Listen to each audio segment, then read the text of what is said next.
This is very personal work for me. Politics. I believe I was called to Sex. tell my story, use my voice, be Gay a voice people. for the community, to Black speak people. to and for a community of people The underdog. that's been ignored, denied, Love. overlooked. Relationships. Religion. This is my life's work. Religion. I want to use words to uplift, heal, inspire, encourage. Do something different. Every Monday at 10 This podcast was brought to you by Green to Clean Professional Carpet Cleaning Services. Visit them at g2clean.com. Good day, thinkers, thought leaders, progressives, and dreamers. I am Craig, the writer Stewart, and this is So Much to Say. Now, we've talked about black shit, gay shit, but we have yet to talk about white shit. So guess what? Today, we're going to talk about white shit. I'm calling this podcast Dear White People. We don't answer to you.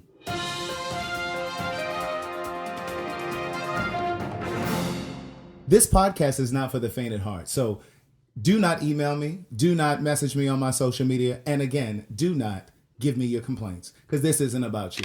And for the black people who are really sensitive and worried about what I'm going to say about white people, because you're still hoping, wishing, and praying that they're going to see you as their equal, get over it. White people really got a lot of shit with them. Mostly these double standards. They want to pretend that they're progressive and forward-thinking and highly intelligent. But when it comes to certain things, they don't understand. They don't get it. But what I've come to understand, they understand what they want to understand.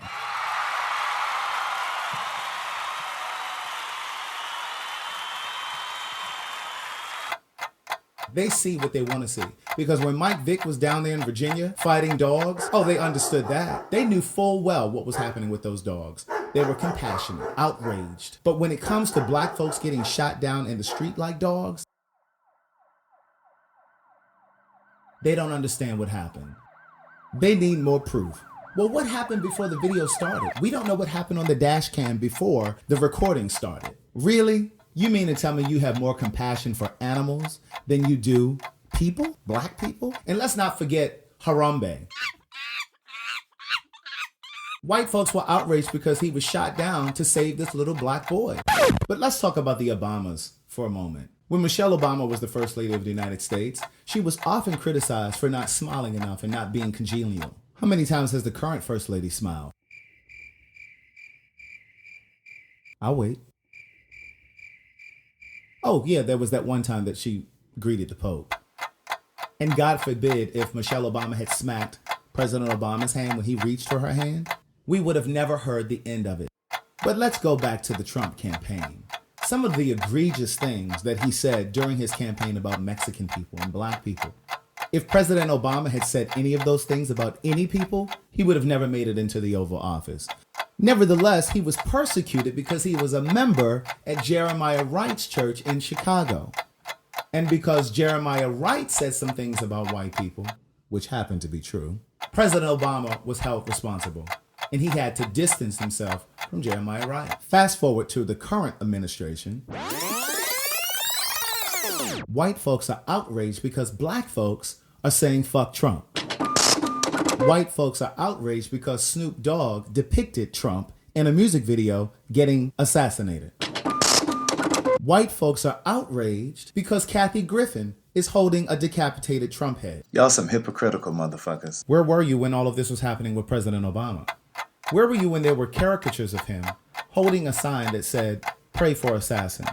Where were you when there were images of nooses with the tagline, "Hang in there, Obama"? Where were you when there were images of President Obama eating watermelon? Where were you when there were images of President Obama being burned from a noose? I think we lost sound. Is it on? I think the power's off. I don't think they hear me.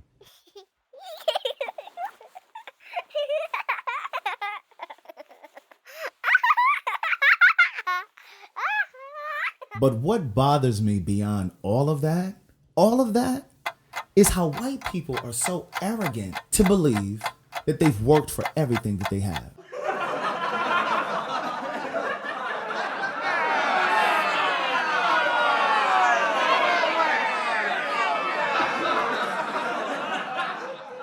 when the truth of the matter is most of the wealth that they've acquired has been passed down generationally. Quite frankly, it's been stolen.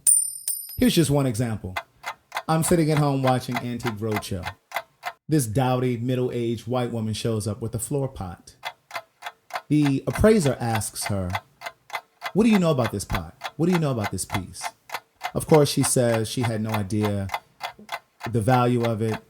She just knew that it had been passed down generationally through her family, and no one wanted it, so she decided to just keep it. Now watch this. The appraiser goes on to tell her that the piece that she brought in was pretty unique because there weren't many pieces left by the artisan that created it. He went on to point out the name Dave that was scrawled on the bottom side of the floor pot. He was known as Dave the Slave. There aren't very many pieces of Dave's left today. There are a few museums around the world that house some of his pieces, but they're very rare. This is in very good condition. Do you have any idea what this piece would be worth in today's market? Are you ready? You listening? White people, are you listening? Because I know you're listening. I know you're there. No matter how offended you are about the things that I've said thus far, you're listening because in the deepest part of yourself, you know that what I'm saying is the truth. Well, the pot was worth upwards of $40,000 to $50,000. Now, here's what I pulled from this episode of Antique Roadshow. One, this white woman comes in with a floor pot that was created by a slave who never received compensation, a slave who never received credit, a slave whose family never benefited from his work. Here's the other thing that I noticed. Watch this. Now, this white woman is going to take that $40,000 to $50,000 and put it into a trust for her grandkids, who will then in turn take the money and pay for their very own college education, start their own business, buy their first home on HGTV, no less, pay for their dream wedding. Now watch this. Dave's family, hypothetically, is on public assistance, perhaps living down the street from the very same museums that house his pieces. Dave's family has no money to go to college. Instead, they're taking out student loans. Dave's grandchildren have an amazing idea for a business to start. But guess what? They have no money to start that business because the little white woman's family inherited the money and all of the pieces that Dave created. So you see, white people, we're on to you. You haven't worked for everything that you have. It's been given to you. And if it wasn't given to you, you took it from us or the Native Americans. And the list goes on. Huh? What was that? Oh, you're saying that that was just an isolated incident? It's been happening since the beginning of time. And this is the very reason that I cannot respect white wealth. I do not marvel at white wealth because it wasn't earned in most cases. Yet and still, you feel so entitled. And many of you believe that we still answer to you. Well, guess what? We don't. White people just have this thing where they think they need to manage us. Sir, ma'am, mind your business. On another day, I'm minding my business. I'm pulling up to the smoothie place because I wanted a smoothie. And when I pulled into the shopping complex, there wasn't one single spot available except a handicap. And guess where it was located? Directly in front of the smoothie place. So I looked around and figured, okay, I'm going to be able to run in here real quick, get my smoothie, and get back to the car before anyone with a disability pulls up, because there was absolutely nobody in the smoothie place. Before I could turn and open my car door, a white woman pulls up on my passenger side, puts her window down, and says, "You're not supposed to park there. Mind your business. This has nothing to do with you."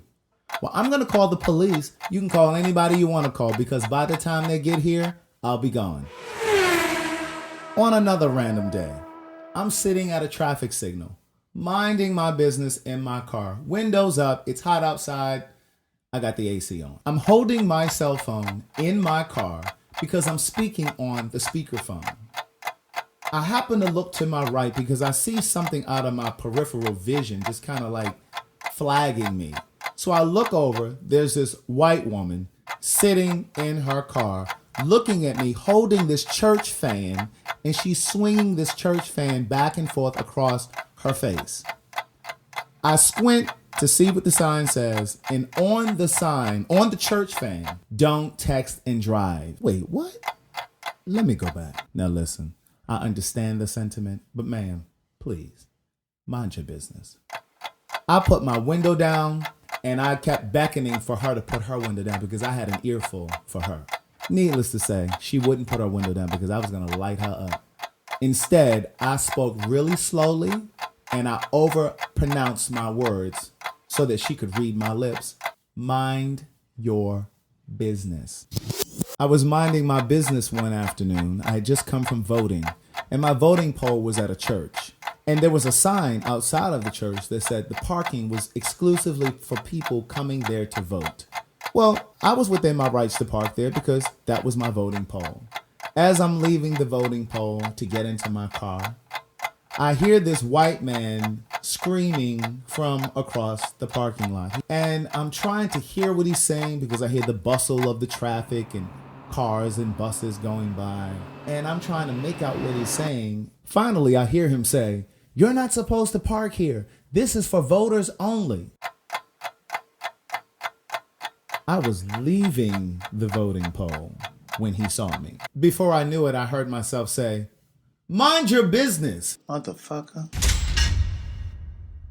So to get their asses back, I pull a them on them. When I'm sitting at a traffic light and one of them crossing the street, I lock my fucking car door so they can hear it. When I'm in Target and I'm looking for something, "Hey, excuse me, can you tell me where the mayonnaise is?" Now, we all know that every Target employee wears that red and khaki. They could have on purple. "Miss, can you tell me where the light bulbs are?" Now you understand how that shit feels. Follow me on Instagram at Craig the Writer Stewart and follow the podcast at So Much to Say Podcast. Please share this with your network.